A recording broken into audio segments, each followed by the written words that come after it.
수학을 잘하는 아이가 있고 수학을 잘 못하는 아이가 있다. 이렇게 먼저 설정을 해두죠. 그래서 두 학생이 수학시험을 봤는데 똑같이 2번 문제를 틀린 겁니다. 그러면은 어떻게 이야기를 하는가? 수학을 잘하는 아이에게는 너 이번에 풀다가 실수했구나 이렇게 이야기를 하지만 수학을 잘 못하는 아이에게는 네가 이것을 몰라서 틀렸구나, 잘 못 풀었구나 이렇게 이야기를 합니다. 물론 수학을 잘 못하는 아이도 2번 문제를 알고 있었는데 실수로 틀렸을 수가 있죠. 그런데 대개 수학을 잘 못하는 아이가 틀렸을 경우에는 몰라서 틀렸다. 이렇게 결론을 내곤 합니다. 그런 일이 많죠. 이것은 사회통념의 예가 될 수 있습니다. 이것을 가지고 왜 그렇지 않을 수 있는데 그렇게 일률적으로 그리고 미리 결론을 내서 그렇게 말을 하는가 하고 따지는 것은 의미가 없습니다. 사회통념이라고 하는 것은 인간 각자가 그냥 자기 자신이 그런 기준을 가지고 그렇게 하는 겁니다. 그러니 뭐 환경이라든지 또 어떤 특별한 그 교육의 영향이라든지 하는 것이 있겠지만 어떻든 그것은 각자의 고유 영역이다 하는 것이죠. 이런 사회통념은 인간사회 어디에나 있는 겁니다. 요즘 문제가 되고 있는 남녀 불평등의 문제 혹은 또 다른 어떤 인종을 좋아하고 싫어하는 그런 문제 하는 그런 많은 것들이 있죠. 그런데 사람을 차별하는 것은 나쁘다 하는 원칙론을 내세워서 이렇게 생각해야 해, 이렇게 말할 수 없다 하는 겁니다.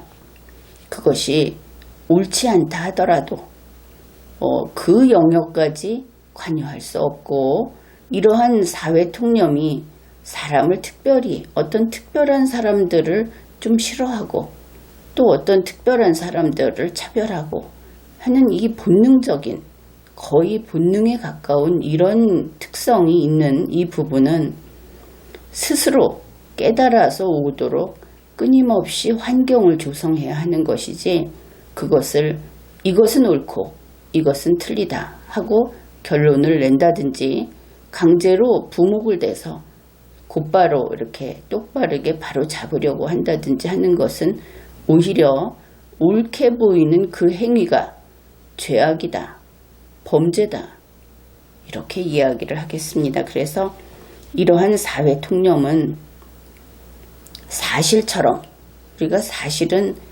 좋고 나쁘고를 따지지 않죠. 그 사실처럼 그냥 있는 그대로 인정을 하는 겁니다. 그래서 방금 이야기했듯이 이것이 바람직하다. 그래서 그렇게 우리 국민은 바람직해져야 한다 하면서 획일화를 하게 되면 이것은 바로 정신을 통제하는 것으로서 오늘날 문명국가에서는 거의 전면적으로 금지되는 그런 죄악이다. 혹은 죄악보다는 실정법으로 처벌을 하는 범죄다.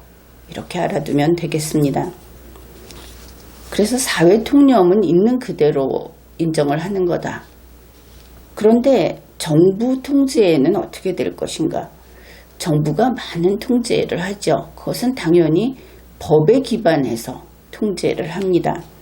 그런데 정부 통제를 사회통제처럼 사회통념처럼 정부 통념을 기준으로 하게 되면 어떻게 될 것인가? 그러면은 사회통념을 바로잡는 그 행위보다 더 무시무시하겠죠. 사회통념은 도덕적인 규제가 될 텐데 그것을 강제하는 것은 정부 통념은 정부 주의들이 생각하는 것을 법으로 그냥 규제하는 겁니다. 물론 자기들이 법이다 하면서 행정력을 동원해서 규제를 하는 것이죠. 그게 무엇인지는 말을 안 해도 여러분이 다 알고 있을 겁니다.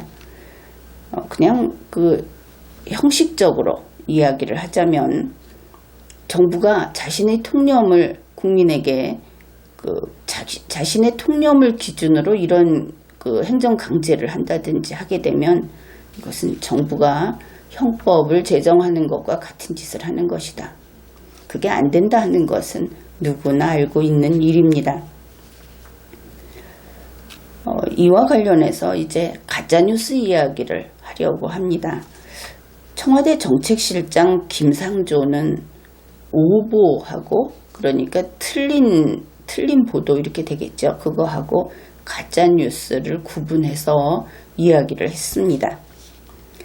그는 오보를 이렇게 이야기합니다. 어떤 의도를 가지고 있는 것은 아니지만 정보가 부족하기 때문에 나오는 것.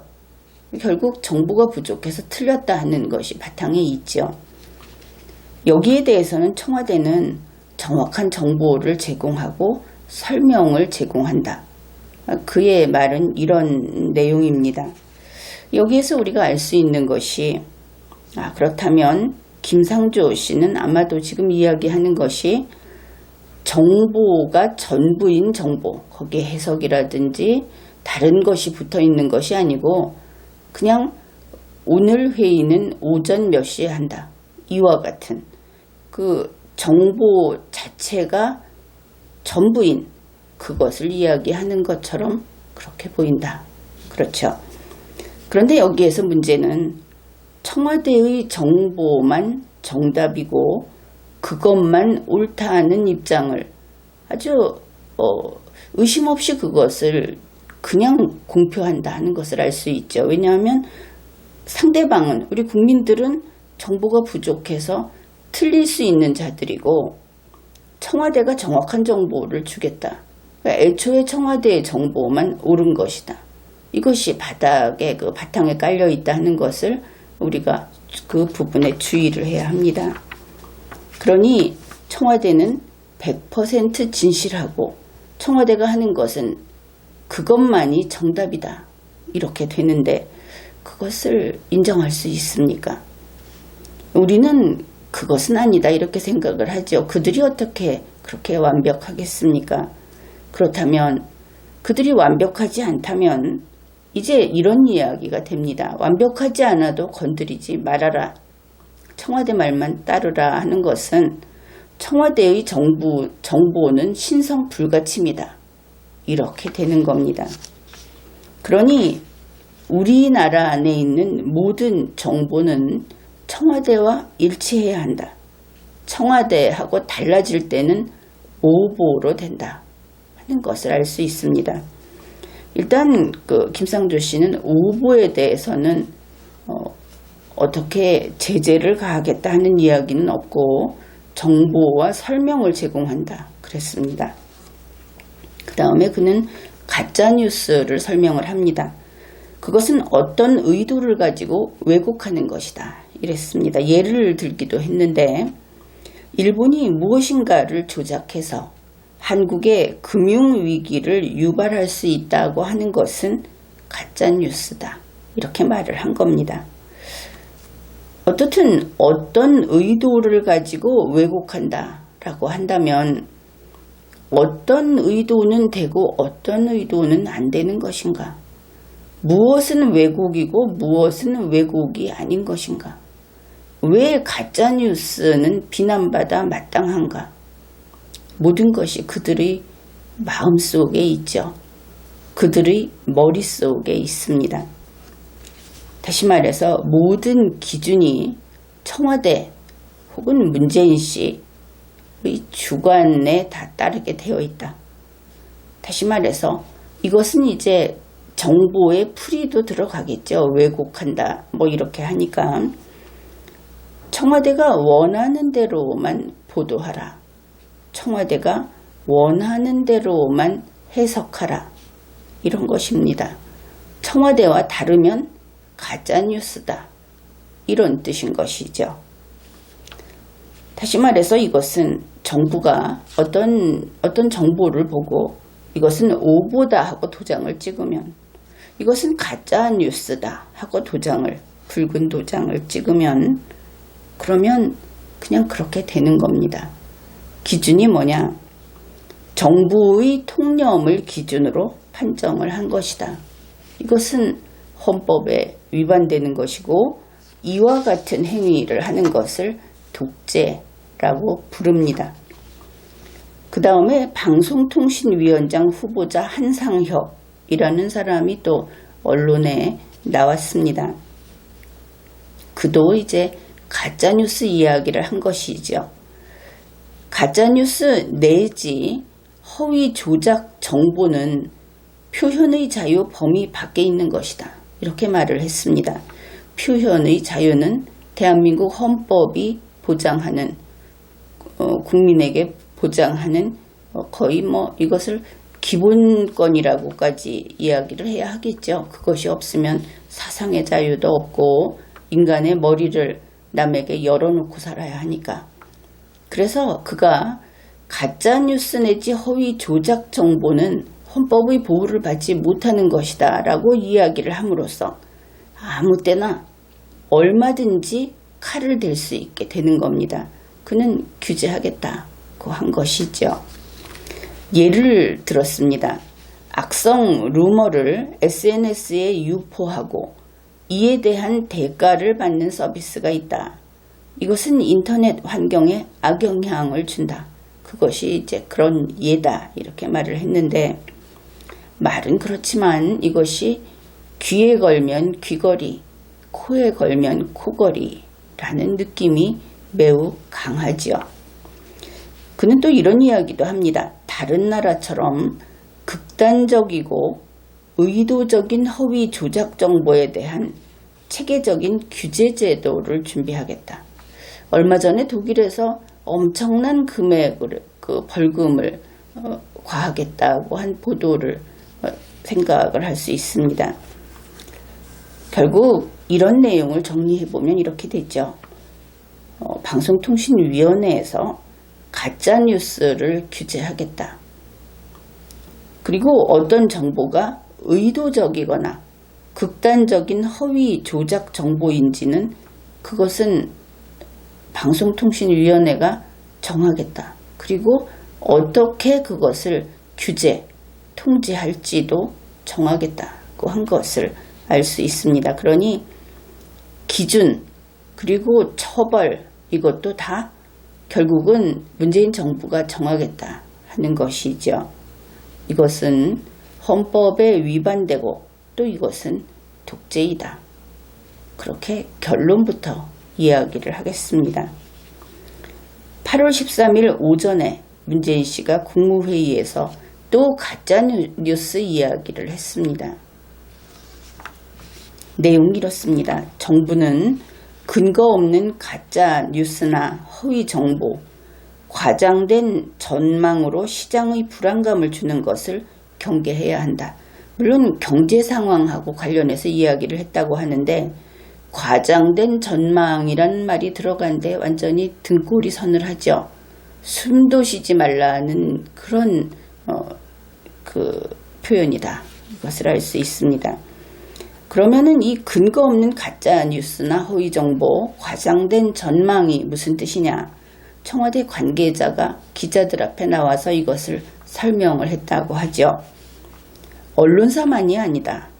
최근 유튜브 영상으로 돌고 있는 내용 등까지 넓게 봐야 한다. 이렇게 했다는 겁니다. 그러니까 널리 규제하겠다. 규제는 널리 하면 나쁜 거죠. 규제는 항상 필요 최소한으로 하는 것이 원칙입니다. 그것을 넘었으면 무조건 과잉 규제이고 이렇게 널리 하겠다라고 하는 것은 좀 험하게 말해서 간땡이가 부은 것이죠. 그는 문재인 씨가 말한 가짜뉴스의 예를 이렇게 들었습니다. 첫째는 불화수소가 북한으로 가서 독가스의 원료가 된다. 이거 가짜뉴스라고 합니다. 이런 거 SNS에 올린 우리 국민들이 대단히 많죠. 전부 가짜뉴스를 만든 사람들로서 단속 대상이 되는 것이죠. 그런데 이것은 좀 억울하다 이런 생각을 할 겁니다. 왜냐하면 바로 이 뉴스의 근거가 되는 외신, 그것이 엄연히 존재했기 때문입니다. 이것은 가짜 아닙니다. 왜곡도 아닙니다. 그런데 청와대는, 문재인 씨는 가짜뉴스의 예로서 이것을, 그러니 대표적이다 이렇게 보고 있겠죠. 이것을 예로 들었습니다. 두 번째, 일본 화이트리스트에 관련된 1194개 품목이 모두 한국 수출이 제한된다고 하면 가짜뉴스다 이랬습니다. 이거 좀 이상하죠. 처음 3개 품목에 대해서 우대 조치를 벌이고 통상 절차로 하도록 이렇게 했을 때 청와대 스스로 뭐라고 했습니까? 한국에 대한 금수 조치다. 수출 제한이다. 그렇게 이야기를 했었죠. 지금 화이트리스트 배제된 것도 똑같습니다. 똑같이 남들처럼 일정한 기간 동안 일정한 절차를 준수하도록 특별히 빨리 지나갈 수 있는 통로를 제공하다가 제공하지 않게 된 것인데, 그러면 자신들의 말에 의하면은 이것은 제한 맞죠? 금수 조치 맞습니다. 그런데 이제 와서 그 품목이 늘어나니까 이것을 모두 한국의 수출이 제한된다고 이야기하면 가짜뉴스라고 합니다. 이것은 가짜 아니고 왜곡 아니고 청와대가 한 말을 믿고 따라서 한 것뿐인데 가짜뉴스가 되어버렸습니다.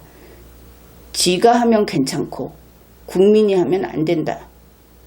이게 말이나 되는 소리입니까?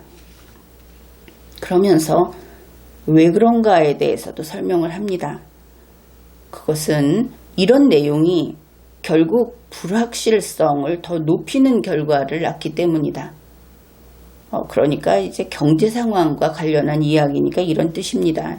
이런 뉴스가 나와 다니면 한국의 경제 상황이 더 나쁘다 하고 국민들이 인식하게 된다.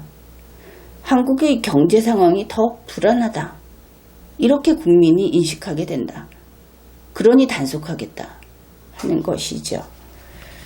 결국 이러면은 청와대가, 문재인 씨가 원치 않는 것은 무엇이건 가짜뉴스로 되겠구나. 그렇게 우리가 추측을 할 수 있게 됩니다. 문재인 씨의 이야기를 그러면은 요약하면 이렇게 되겠죠. 청와대가 원치 않는 뉴스, 바꾸면 문재인 씨로 하죠. 문재인 씨가 원치 않는 뉴스, 문재인 씨가 바람직하지 않다고 보는 뉴스는 널리 경계해야 한다. 이 경계라는 말도 단어를 이렇게 해놓으면 정말 양계장의 닭이 져 죽는 줄 모르고 주인이 모이 줄까봐 따라가는 거하고 똑같이 국민들이 경계심을 안 갖게 됩니다. 잘 봅시다. 경계가 무엇입니까? 경계는 공권력이 감시하는 것이죠. 감시하다가 어떻게 합니까? 바람직하지 않은 일이 생길 것 같으면 예방합니다. 미리 통제하는 것이죠. 바람직하지 않는 일이 있으면 어떻게 합니까? 단속합니다. 사후적으로 통제합니다. 경계란 바로 그런 겁니다. 달리 말해서 규제하고 처벌한다. 이렇게 보면 되겠죠. 이제 이 정부가, 문재인 정부가 얼마나 국민의 표현의 자유, 기업의 경우에, 언론 기업의 경우에는 언론의 자유, 이런 것들을 얼마나 규제를 하는가. 그 범위가 우리가 살펴본 세 사람의 과정에서 아주 크게 다르게 넓어지고 있는 것을 볼 수 있습니다. 이 부분을 주의해서 살펴보기로 하죠. 제일 처음에 김상조 정책실장은 오보하고 가짜뉴스를 나눴습니다. 그는 오보는 규제 안 했죠. 이제 두 번째입니다. 한상혁 방통위원장 후보는 어떻게 했냐면은 가짜뉴스 규제한다. 극단적인 허위 조작 정보 규제한다. 의도적인 허위 조작 정보 규제한다. 그래서 오보의 범위도 일정 부분이 여기에 포함된 것을 알 수 있습니다. 규제의 범위가 넓어졌죠.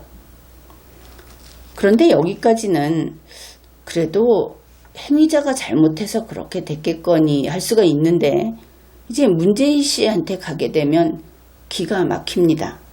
문재인 씨한테 가면 널리 바람직하지 않은 뉴스를 규제하게 되는 것이죠. 뭐 이것이 국민들이 이것을 받아들일지는 알 수 없는 일이지만 문재인 씨는 국민에게 함구령을 내린 겁니다. 언론 방송에게도 똑같은 것이죠. 주는 대로만 받아 써라. 이런 것입니다. 그러면은 이 표현의 자유라는 것하고 현재 이 문재인 정부가 이야기한 국민이 불안을 느낄 말은 이제 통제하겠다. 그 경제 분야는 분명히 그렇죠. 하면 이 양극단의 관계, 물론 이렇게 해서 국민의 자유는 거의 이렇게 되면은 제로로 수렴하는 것이 아닌가. 문재인 정부 하에서는 그렇게 보이는데 그것을 살펴보기로 합시다. 당연히 표현의 자유를 내세워서 허위 주장을 가지고 보도하거나 방송하는 것은 금지됩니다. 금지해야 하겠죠. 우리가 잘 알고 있듯이 트위터, 또 페이스북, 유튜브, 네이버, 다음, 카카오 이런 그 SNS라고 하는 소셜미디어의 게시물들을 한번 보게 되면 그 중에서도 정치, 시사, 그리고 또 이슈가 있죠. 그때 이런 관련된 내용을 보게 되면 물론 이것은 나의 판단인데 한 90% 정도가 위법하다. 이렇게 판단을 합니다. 가짜라는 것이 아닙니다. 현행 법령에 위반된다 하는 것이죠. 여러분이 그렇게 엉망으로 난장판으로 SNS를 쓰고 있다. 이 이야기를 할 수밖에 없습니다. 가끔 이런 이야기를 하죠. 현재는 문재인 씨가 청와대에 있으니까 뭐 더불어민주당에서 정치적인 탄압을 받는다 이런 소리는 안 할 것이고 흔히 뭐 보수 이렇게 이야기하는 그런 보수나 우파라고 하는 측에서 정치적 탄압을 받는다 이렇게 이야기를 할 겁니다. 그래서 그쪽의 예를 한번 들어보기로 하죠. 이런 말 들어봤을 겁니다. 애국 유튜버의 채널이 폭파됐다. 그것이 뭐 좌파들이 와서 집중 공격을 해서 폭파됐다. 혹은 정부의 어떤 탄압으로 폭파됐다. 이런 이야기들을 합니다.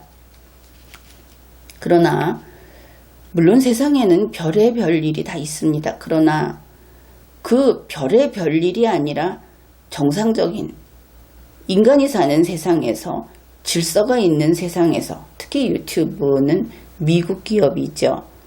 거기에서는 애국 채널이어서 폭파되는 일은 없다. 이렇게 이야기할 수 있습니다. 그러면 왜 그런가? 그 유튜버가 법을 위반했든지 아니면 규약을 위반했기 때문에 그렇게 된 것이다. 나는 확고하게 그렇게 믿습니다. 어떤 것이냐? 스스로 좀 돌이켜보면은 내가 이러고도 멀쩡하게 있는 게 참 신기하다 이렇게 생각을 할지도 모릅니다. 지금 SNS를 사용하고 있는 행태는 거의 모두 다 갈아엎어야 합니다. 아주 엉망으로 쓰고 있는 것이죠. 비속어를 사용합니다. 때에 따라서 자기 마음에 안 드는 사람들을 지적해서 위협을 하죠. 사생활 침해도 합니다. 개인의 비밀을 갖고 와서 유튜브에서 방송을 하는 것이죠. 여러분은 그것이 어떤 논리적인 추적이라고 생각을 하는지 모르겠는데 유튜버에게는 그럴 권한이 없습니다. 애초에 해서는 안 되는 것이죠. 증오도 하죠. 또 지지자 그룹을 모아서 집단 공격도 합니다. 가서 싫어요를 누를 수도 있고 구독을 했다가 빼기도 하고 또 가서 악플을 달기도 하고 이런 집단 공격을 하죠. 이것은 다 법을 위반하는 행위입니다. 헛소문을 내기도 합니다. 그것이 소문인데 어떤가? 아니 상대방에게 피해를 가하면 그것은 실정법에서 하나하나 따졌을 때 다 법 위반이 됩니다. 거짓말도 하죠. 거짓말을 해서 피해를 주게 되면 범죄입니다. 음란물을 올리기도 하고 그것이 아니라 하더라도 가장 빈번한 것이 저작권 침해가 될 겁니다. 타인의 영상, 싸우기 위해서 남의 것을 따와서 올린다. 그것은 애초에 안 됩니다. 올리는 순간 바로 그 행위를 3번 반복하면 그것을 신고만 하면 바로 채널이 삭제됩니다. 아주 엄하게 처벌하는 경우가 되겠죠. 타인의 영상이나 사진이나 글을 그 저작자에게 허락을 받지 않고 게시하게 되면 그러면 여러분은 저작권 침해하면 변호사한테 전화가 올 거라고 생각을 하죠. 물론 그럴 수 있을 겁니다. 그런데 그 전에 유튜브로부터 경고 메시지가 옵니다. 그래서 그것이 3번 오게 되면 채널이 삭제되는 겁니다. 음악도 그렇죠. 그러니 애국 유튜버 채널이 폭파됐다. 여기에 대해서 좀 야박하게 이야기를 하자면 애국팔이 하지 말라고 이야기를 해야 하는 겁니다. 경고 3번 받은 거 자기 자신이 다 알고 있을 겁니다. 다만 자기의 팬들, 구독자들에게 그것을 속이고 자기가 정치적 탄압을 받았다고 하는 것이죠. 아닙니다. 범죄 행위를 해서 그렇게 된 겁니다. 채널이 자주 폭파되는 곳에서는 법과 규약을 종종 위반하는 곳이다. 좋지는 않은 것이죠. 그래서 행정당국은 이런 것을 법 집행을 철저히 하면은 됩니다. 90% 정도는 정화할 수 있습니다. 정부가 그렇게 요란을 떨 이유도 없고 대통령인 공무원이 나와서 이야기할 필요도 없고 법만 법대로 집행을 하면 되는 것이죠. 게을러서 안 하고 있을 뿐이지. 또 이런 것은 대부분 공권력이 먼저 찾아가서 할 수 있는 것은 아니죠. 그런 경우도 있겠지만 대부분은 피해자가 고발을 하면 됩니다. 현재는 피해자 고발하는 것이 상당히 복잡하죠. 이 편리한 인터넷을 쓸 수 있는 시대에 피해자 고발은 종종 오프라인에서 이루어지기도 하고 직접 가야 하고 그런데 온라인의 문제는 온라인에서 해결을 할 수 있도록 그 온라인에서 이것을 담당하는 행정 인력이 있는데 그것을 쓸데없는 데 쓰고 있죠. 정치적 목적으로. 어떻든 피해자 고발 창구를 증설하라. 그리고 또 이렇게 법을 집행해서 90% 정도를 정화하는 거 이거 먼저 하라. 이렇게 이야기를 하겠습니다. 이제 2번째. 국민이 불안을 느낄 말. 이것은 말은 좀 바꿔놨지만 결국 청와대가 원치 않는 바람직하지 않은 어떤 정보를 내보내는 것을 통제하겠다 하는 이 부분 그것인데 그것을 위해서 새로 규제 시스템을 만들겠다고 했죠. 왜 그러는가? 이것은 아주 중대한 문제가 됩니다. 문재인 씨 보기에 아름답지 않으면 가짜뉴스로 처벌하겠다. 그런 것이죠. 진실은 그런 것 아닙니까? 위법하다든지 규약을 위반했다든지 하는 것은 오히려 괜찮고 그것은 철저히 하지 않고 있으니까 결국 정부 비판하는 것만 잡겠다는 것이다. 그것도 앞에서 이야기했듯이 저속하고 저작권 침해를 하고 거짓말하는 그런 정보보다는 제대로 정부를 제대로 비판해서 정부가 타격을 입을 수 있는 수준 높은 그런 정보, 그런 것을 잡겠다는 것이다. 이렇게 보입니다. 그런데 이것은 헌법 위반이고 독재입니다.